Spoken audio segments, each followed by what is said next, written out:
Okay. Hai, Assalamualaikum warahmatullahi wabarakatuh. Welcome back to Global Buddies Club YouTube channel.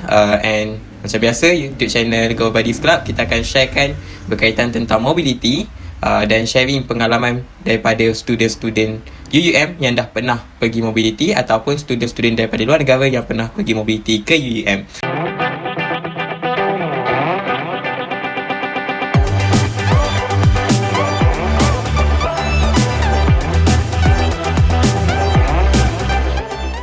Untuk kali ni, kita special sikit sebab kita kehadiran seseorang yang membawa saya ke dalam GBC. Sebab apa saya kata dia membawa saya ke dalam GBC? Sebab dia one of the panels yang interview saya waktu nak masuk GBC dahulu. So, ni saya menjemput saudari Adira untuk perkenalkan diri. Hai. Hai, Assalamualaikum, ni Amirul. Okay, nama saya Siti Nadira. Saya merupakan salah seorang daripada 14 orang student UM yang terpilih untuk pergi ke program mobility di CS International University. Baik, di CS International University. So kalau sebelum ni kita dah ada saudara Baizir bercerita tentang CS University juga. Kita dah ada saudara Akif juga yang akan sharekan pasal CS University. Kini kita bersama dengan seorang wanita lah. So mungkin kita akan dengar daripada perspektif perempuan pula apa dia nak cerita tentang CS Mobility ni. Okay, kita dah tahu pasal bangunan lah. Bangunan CS ni macam mana dah banyak dah di-sharekan oleh saudara Baizir dan juga saudara Akif. Mungkin Adira boleh sharekan little bit berkaitan tentang pengalaman Adira dekat sana yang berkait dengan networking, dengan lecturer ke, dengan kawan-kawan daripada universiti sana ke. Mungkin Adira boleh sharekan. Okay. Kalau macam seperti Amirul cakap, macam yang lain pun dah banyak terang pasal universiti. Jadi macam tak perlu ada lebih-lebih lagi untuk terangkan pasal universiti semua tu. Just boleh tengok kat gambar sendiri macam mana keadaan kat universiti kita. Sekejap, saya tertarik dengan gambar tu. Memang semewah ini ke? Yang ni ke? Ada mesin basuh ni semua kan? Yang gambar bilik tidur dia, swimming pool dia, gym tu memang semewah itu ke? Yes. Wow. Memang kalau ikutkan dekat sana boleh dikatakan fasiliti dia memang cukup, memang gini lah. Maksudnya memang model, memang lengkap lah. Memang ada gym dia sendiri. Lepas tu tempat outdoor gym, indoor gym. Lepas tu yang terbaru saya pernah nampak dia ada bowling sendiri. Tempat bowling. Wow. Sendiri. Macam tu. Lepas tu kat dalam situ memang banyak lah kafe. Macam-macam kafe terkenal semua. Bilik pun dia ada, boleh nampak kan bilik dia memang macam tu. Lepas tu dia ada swimming pool sendiri. Okay, menarik. Saya yakin lagi percaya sekarang mobility tengah offline, tengah online. So lepas ni bila dah offline, dah physical balik. Kalau dulu UUM hantar 12 orang, 14 orang, next semester ni saya risau lah jadi 30 orang lepas tengok gambar ni. Okay Adira, mungkin Adira boleh sambung bercerita tentang networking. Okay. Kalau pasal networking di sana, kalau contohnya mula sekali macam biasa, kalau mula kita sampai, biasa kita akan sambut dengan ada staff kat sana yang akan uruskan kita. Staff memang ada international staff dan juga ada buddy-buddies. So kalau kat situ kita mau engage pada awal-awal, kita akan engage dengan buddies kat sana lah. Macam dari segi urusan pendaftaran dan juga macam kalau nak bawa bawa minggu orientasi lah. Dia macam 2 hari je orientasi tu. Jadi dia akan bawa kita keliling universiti. Lepas tu dia bawa kita macam kenal-kenal kawasan sekitar. Lepas tu pergi buat lawatan tu semua. Lepas tu dia juga akan bantu kita dari segi macam apa-apa benda yang kita perlukan kat situ dengan buddies. Contohnya kita perlu macam buat kad bank. Buat bank kan untuk guna WeChat Pay, Alipay kat sana. Jadi buddy-buddies ni lah yang akan bantu bawa kita pergi dan translator kita dekat bank untuk bantu urusan bank tu semua. Lepas tu kalau kita ada urusan masalah macam tak sihat ke atau ada problem apa-apa macam nak beli SIM card ke apa benda, memang biasa kat situ akan buddies yang akan tolong. Contohnya kalau kita nak apa-apa, kita just jumpa diorang pun. Dan memang setiap negara akan ada 2 atau seorang atau 2 orang yang buddies ditugaskan untuk jaga kita kat sana lah. Di situ. Kalau itu dia pergi segi networking dengan buddies. Kalau contohnya networking dengan macam lecturer pula kat situ, macam kat sana lecturer dia semua boleh kata memang semua baik-baik semua. Lepas tu semua sangat ramah. Semua memang sudi nak bantu kita apa-apa kan. Kalau contohnya kita nak pergi, kita tengah bercuti ke apa, kalau ada problem waktu kita bercuti tu kan, macam problem dengan foreigner kat sana, kita nak booking hotel ke apa benda semua, Lecturer macam sedia bantu. Kita message je, message dia minta tolong kan. Lecturer boleh bantu kat situ. Lepas tu dari segi belajar memang dia akan bantulah. Kalau kita ada masalah apa-apa, boleh je share dengan diorang kat situ. Dengan situ. Menarik. Okay. Okay, mungkin kita terjam sikit tadi. Okay, Adira daripada skul mana? Oh, Adira daripada school SMD, Sains Ekonomi. Oh, sama dah kita.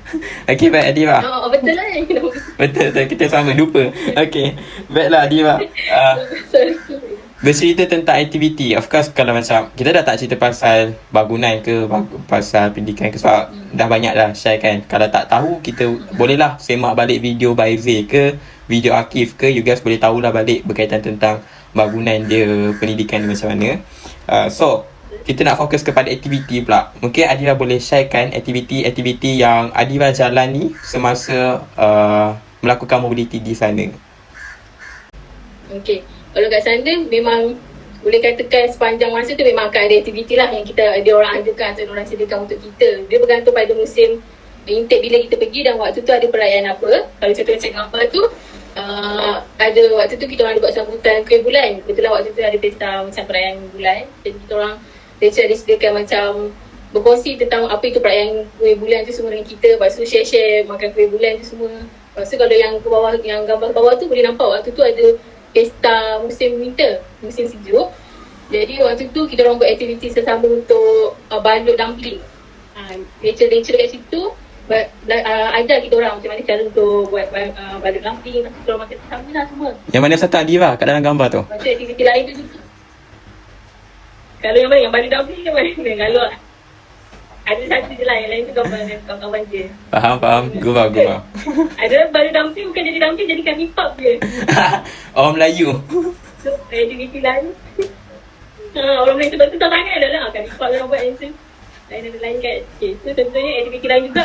Ada juga macam cara tukar open meeting kecil-kecilan lah antara student international yang orang buat kat situ. Jadi banyaklah aktiviti kita orang main sekarang kat situ.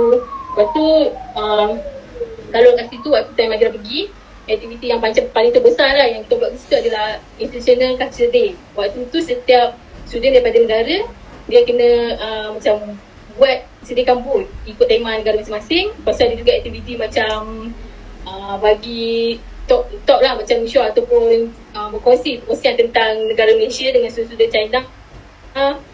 Lepas tu juga aktiviti lain tu macam contohnya kita sediakan masak makanan Malaysia atau makanan Malaysia. Lepas tu untuk diedarkan untuk bagi-bagi kongsi-kongsi dengan student international lain, dengan student China tu sendiri, dengan lausher lecturer kat situ lah semua.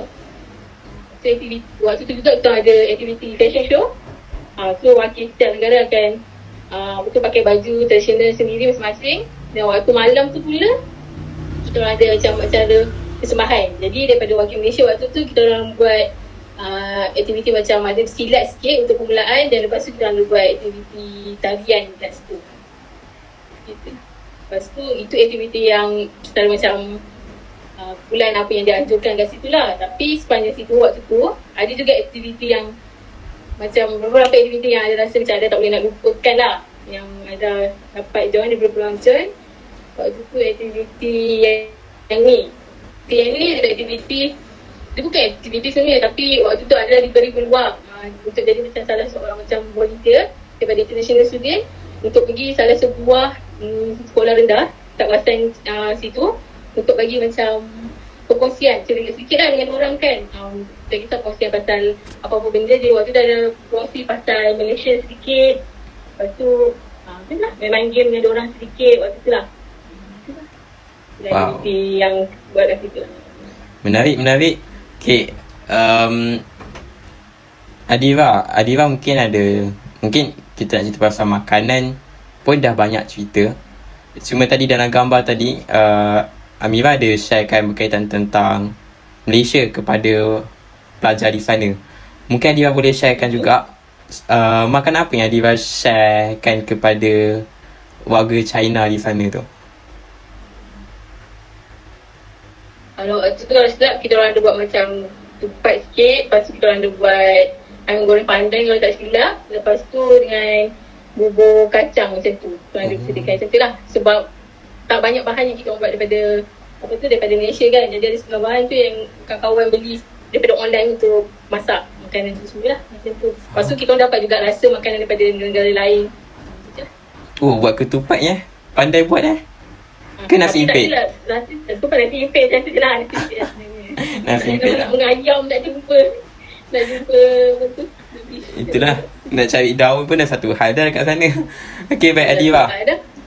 Kita nak cerita pasal, mungkin boleh sharekan sedikit pasal kewangan kot. Sebab kat sana currency Malaysia dengan China quite berbeza. I mean China quite strong berbanding Malaysia. So mungkin kalau student yang nak pergi mobility ke sana, sebenarnya ada ke masalah kewangan yang akan dilalui ke tak ada? Okey, kalau dari segi masalah kewangan tu, bagi ada sebelum kita nak pilih tempat mana yang kita nak pergi buat mobility tu, sure kita mesti dah ada buat research sendiri, buat pendidikan sendiri kan. Kita mesti ambil tahu berapa beza currency tu semua, masalah tu semua. Jadi kat situ memang ada quite sikit perbezaan antara currency China dengan Malaysia. Jadi macam bagi ada kalau nak pergi China ni memang perlu a lot of money. Memang perlu sikit sebab dari segi nak beli tiket flight pun waktu kita pergi tu pun memang agak quite mahal juga waktu tu. Flight dalam sehari je macam 1,000 lebih tu semua. Tapi macam bayaran yuran tu semua macam sedia maklum lah, UM memang akan tanggung tu semua. Lepas tu dari segi UM pun akan ada bagi macam sikit bantuan lah dalam 1,800 waktu time Madinah lah, RM1,800 untuk setiap student. Jadi kalau kat sana nak ada problem pasal duit tu, itu bergantung pada masing-masing bagi dira. Cara kita berbelanja macam mana, cara kita gunakan duit tu macam mana tu semua. Tapi alhamdulillah setakat ni masih tak ada lagi tak ada sangat lah problem berkaitan dengan duit tu kan. Jadi kita tahu kemampuan kita apa yang kita boleh belanjakan tu semua lah. Baik. Menarik. Okay, disebabkan kita ada penonton juga hari ni, mungkin kita boleh panggil lah penonton kita ni untuk tanya soalan kepada Adira. Baik Umi ada apa-apa soalan ke untuk Adira? Hai Adira. Hai Umi.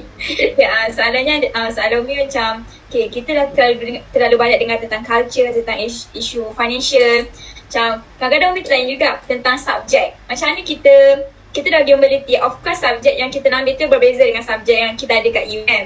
So macam mana dari segi transfer kredit tu lepas kita pulang daripada mobility? Macam mana pengurusan dia? Adakah mudah ataupun macam agak sulit, agak sukar untuk dibuat?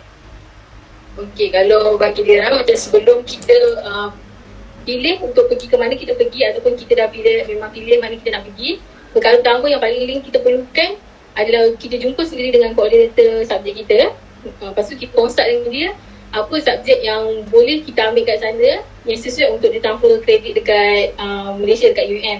Sebab bagi dia macam bab subjek ni dia bergantung pada school masing-masing dengan koordinator tu, sama ada koordinator tu lepaskan ke ataupun tak lepaskan apa yang koordinator tu nak dan apa yang dia tak nak. Jadi memang penting kita kena consult dulu dengan diorang, tanya apa yang boleh diorang kita ambil yang boleh kita transfer kredit kat sini, so biar benda tu tak jadi isu bila kita balik dekat UM untuk transfer kredit.